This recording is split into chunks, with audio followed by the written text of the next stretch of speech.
Hi. Okay, so this video is going to be about queries. You should have read about them and, the introduction in Mod 3 and done the training. So I'm hoping that this will just be a review for you. It'll be fairly easy. So I'm going to send myself off to the side and I'm going to talk about the supplemental activity here that you'll be needing to do for this week. Okay, so the first part of this activity just talks about how queries are something that are really useful. They take information and they rearrange it and they make it meaningful for you. But ultimately, even though you may type data into a query, ultimately tables are the ones that hold the data. Okay, and the data, when you switch it to run the query from query design view to datasheet view, it will look much like a table. But once again, it is a query, not a table, and the table does hold the data. So there are many different kinds of designs of queries, and we will study about many of them. And I want you to know about them, but a little at a time. And so this will be the beginning of them. So first, we'll go over in this supplemental activity displaying certain fields or a subset of from a table, and that will be a kind of query or an ability that a query could do. Sorting in a query, and then providing criteria for a query, which means picking out only certain records based on the criteria that you give it, based on the information that you say, I want this particular record or this particular record, and that's criteria. And I'll show you more about what I mean by criteria. And then or screening or operations that you might provide as part of your criteria for a query. Then also we'll talk about calculated fields and then multiple table queries. Okay. And then if you need information about how to access the database that's associated with the supplemental activity, here is introductory information, and then also there's more information down here if you need it, although I think most people have got it by now.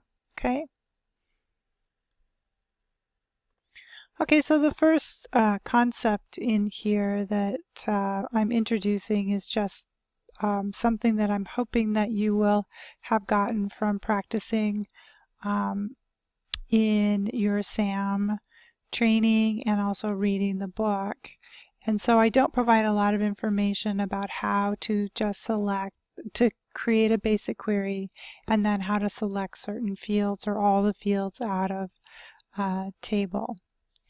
So we'll go on to the next concept, and that is about sorting. And once again, I assumed that you did, in fact, learn that concept from reading the book or doing the SAM assignments. And if you are having difficulty, like always, just email me. Okay?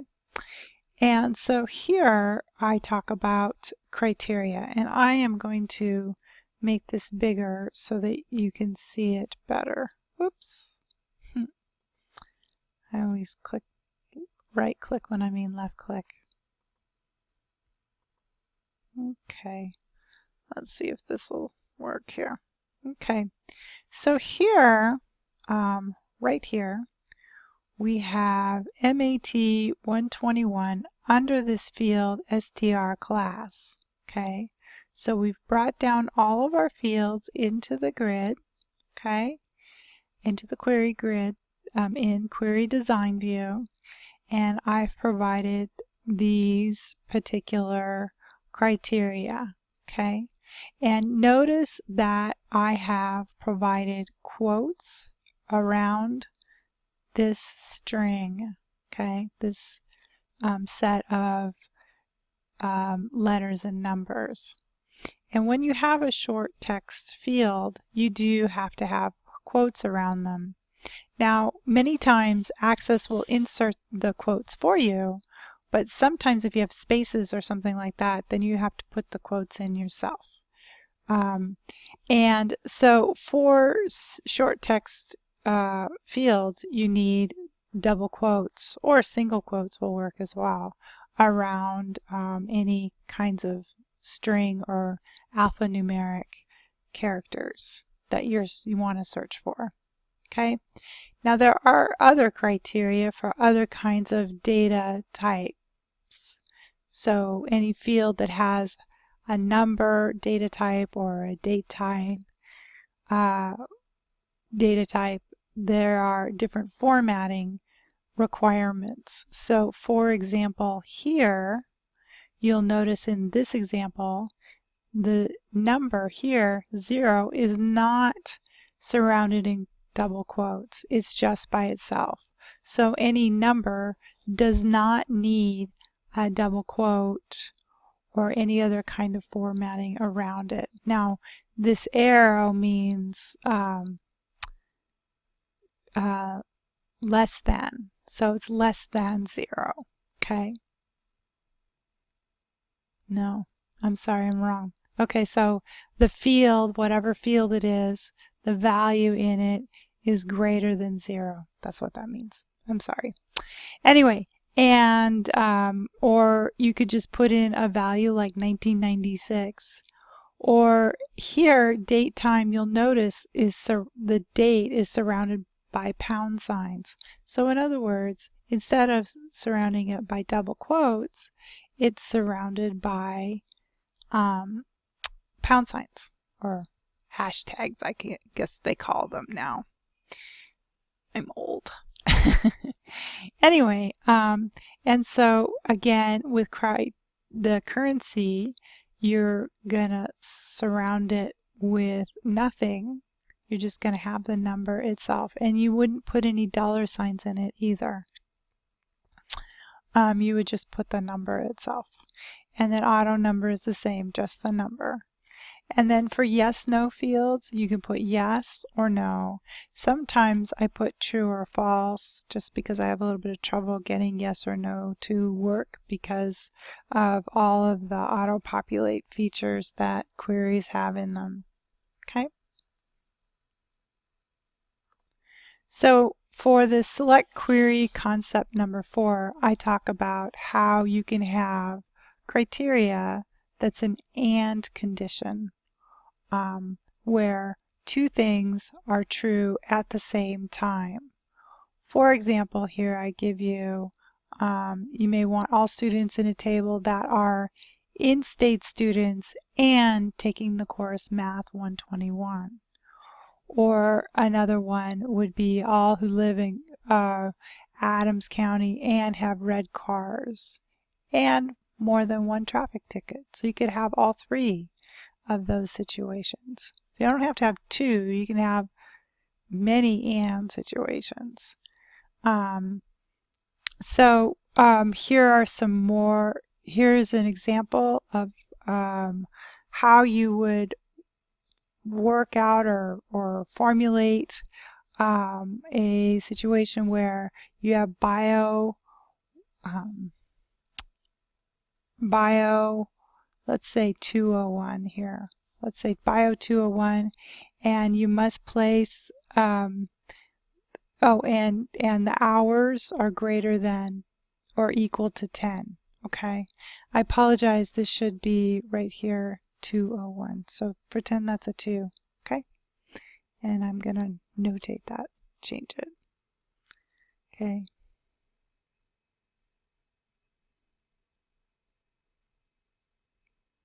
Okay.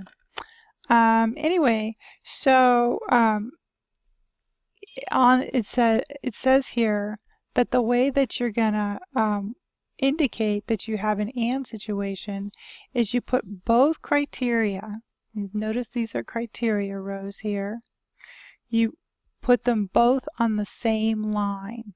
Okay, so this one right here is a number and it's greater than or equal to 10, and that the class is Bio 201. Okay, so any records that have both the class as Bio 201 and the num hours is greater than or equal to 10, that's what will show on the list. Okay, so if we go here, we will see class Bio 201. Okay. Okay, so we could also have a situation where we have an or situation. One or the other is true. So for example, we want all in-state tuition students or taking Math 121. So you could have both of those situations. I'm sorry, one or the other. So what would happen is in that situation, it would go and look in the field for in-state tuition. And if it was yes, then that record would display no matter what it said in for the course. Or if the Math 121 was the course that the student was taking, then the record would be chosen to display in the output of the query no matter what was true for the tuition status or whether they were in-state or out-of-state student. So anyway, let's come down here. Okay, all right. So again, I have a error here where it says Bio 101 and it should be 201. So I apologize. So right here, it should say that should be a 2, and right here should be a 2.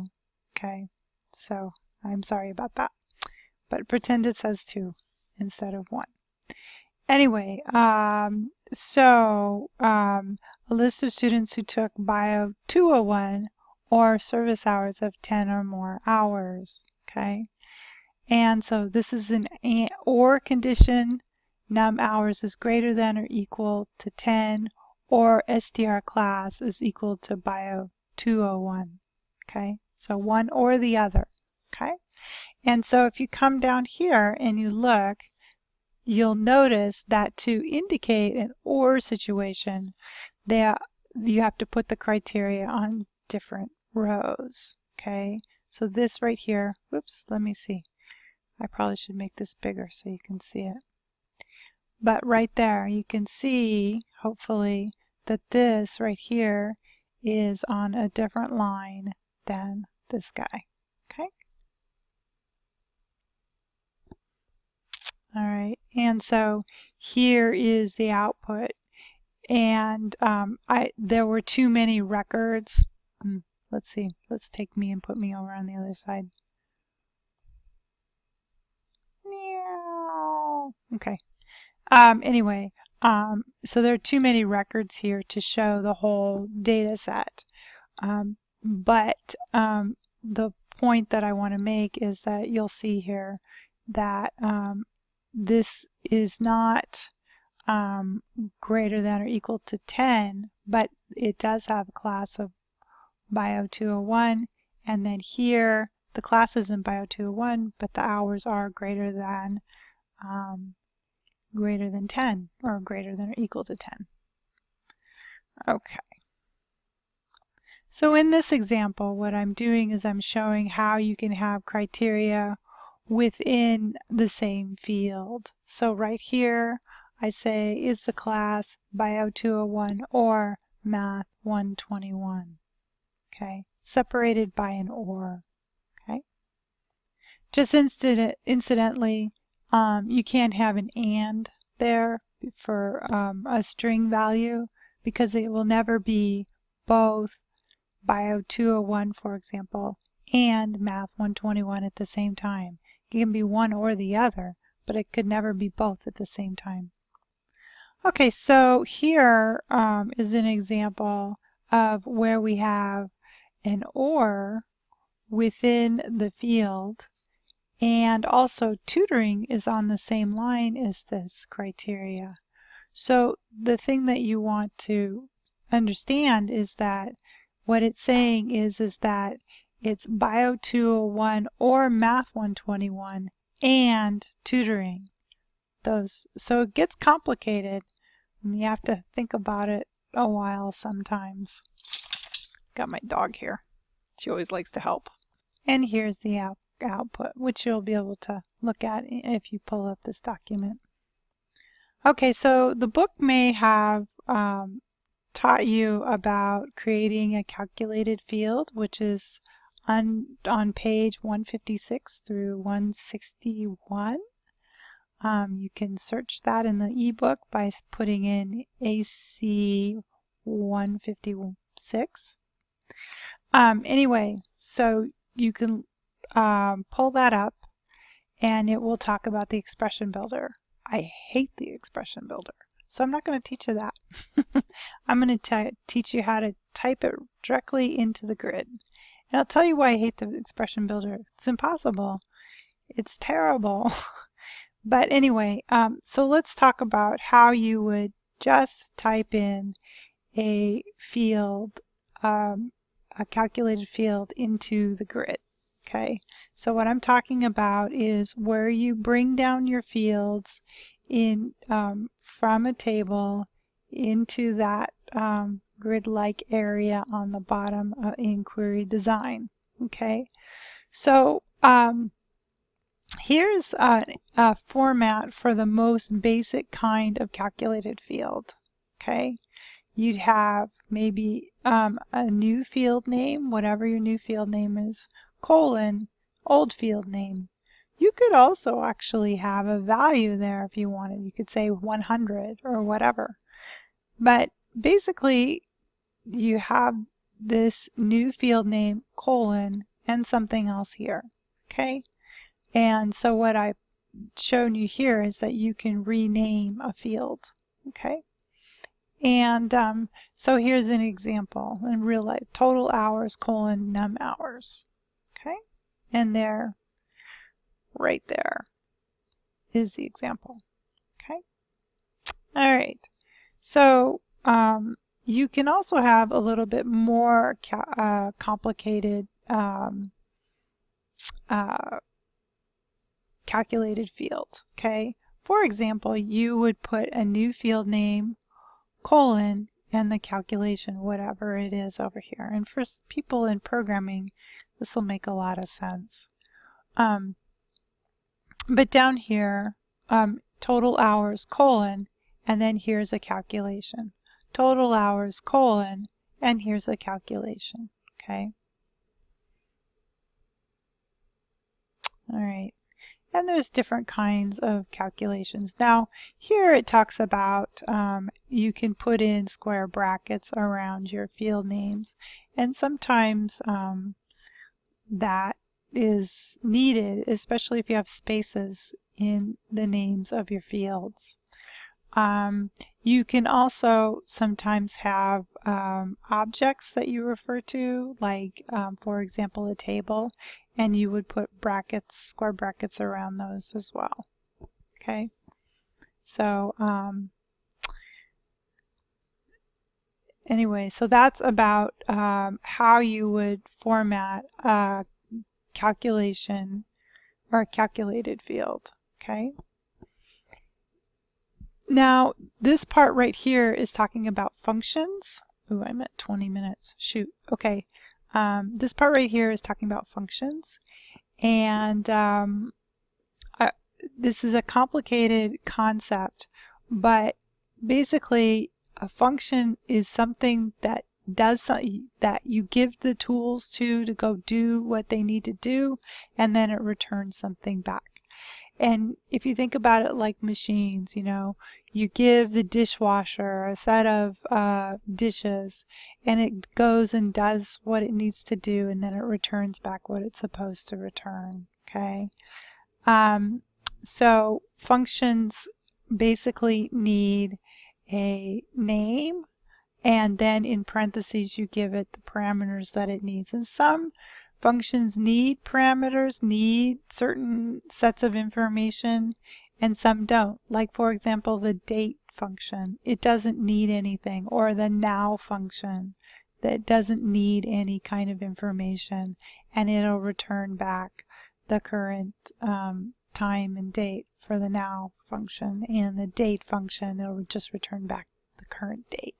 Okay, and here I talk about the left function and how the left function will take a certain set of strings, take a string, and it will return back the number of characters on the left that you've specified. Here it says return back 3 characters, so it's going to return back the 3 characters on the left. Okay, counting from the left. Okay, and then there's also the right function, which will do it counting from the right. Okay. And so finally, here's the last concept, and that is multiple tables. You can have multiple tables. If you pull in at 2 tables that have already got a relationship set up, then you'll automatically see that relationship show up in the query. You can also create relationships within the query that won't be, that'll only be true for that particular query. The relationships that you create for tables exist throughout the entire database, and the rules that you've learned apply throughout the entire database. But in certain situations with queries, you can create relationships just within that query that will not be global. And so basically this is just showing you that you can use more than one table to get the information that you want. Okay, so I'm almost at 25 minutes, so I'm hoping that you can get some good instruction out of reading the information and have some success with understanding it. And again, if you have any questions or need any help, I'm always very willing to either talk to you on the phone or email you back, whichever you like. All right, thanks.